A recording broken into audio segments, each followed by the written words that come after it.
Hi,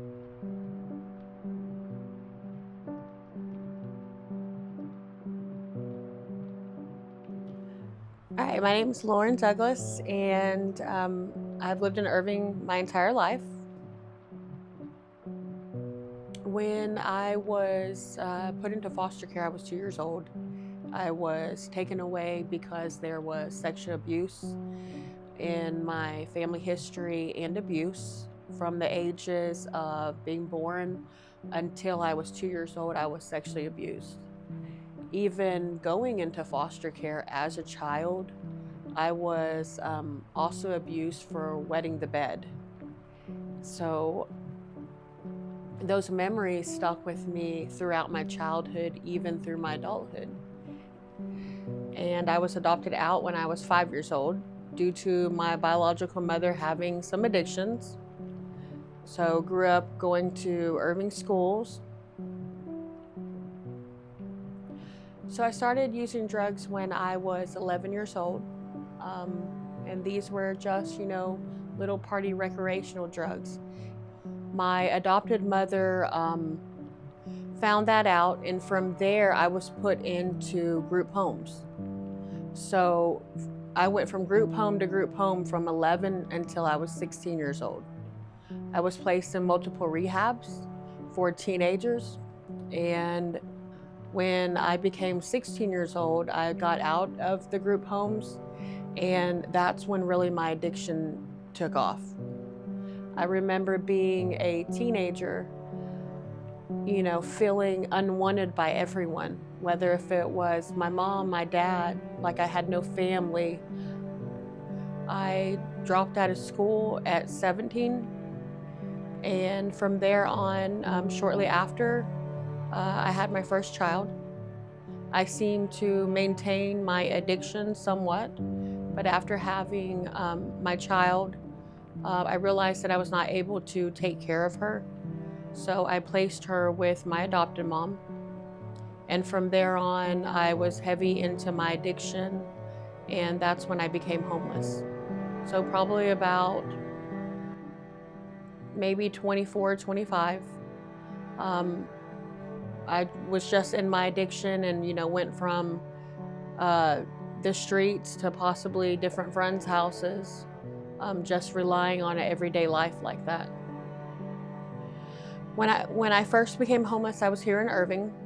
I ran around the streets of Irving, and when I decided to go to the homeless shelters because these streets were no longer an option for me, that was in Dallas. I went to Dallas Life, Salvation Army, um, Center of Hope. I ended up getting pregnant with Hope, and life being homeless with a child and being pregnant, I can't tell you how many times I slept in my car.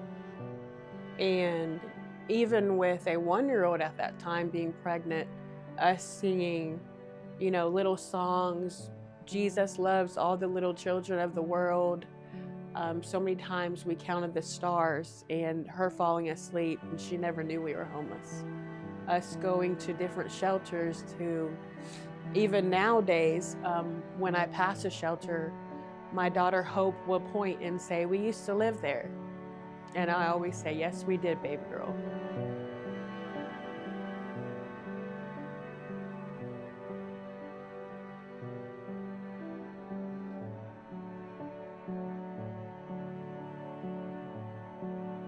So about 6 years ago, I was living in an apartment with Hope, and Hope was about 1 year old.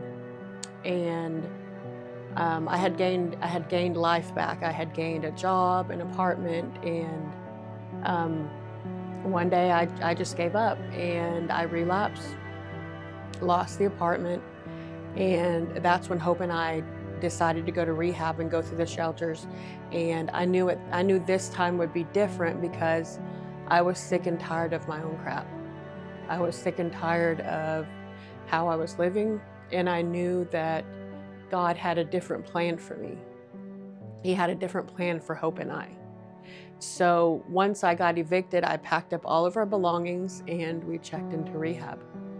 And that was 6 years ago, and I've been clean and sober since. I believe what impacted me in my sobriety and recovery is, I believe it was the whole community in Irving. I attended NA for a long time. There was also people at my church that never gave up on me. They never shut the door on me. There were people throughout my whole 17 years of addiction that kept putting faith in me. And I knew that when I was ready to get clean and sober, that it was possible. I had some organizations in Irving, Family Promise. I had went there for help. They guided me also with other resources in Irving, and I believe that every door that opened and closed through the Irving community, it happened for a reason. I know what it feels like to feel rejected and not wanted, and for someone to look at you and to feel that they're not going to help you.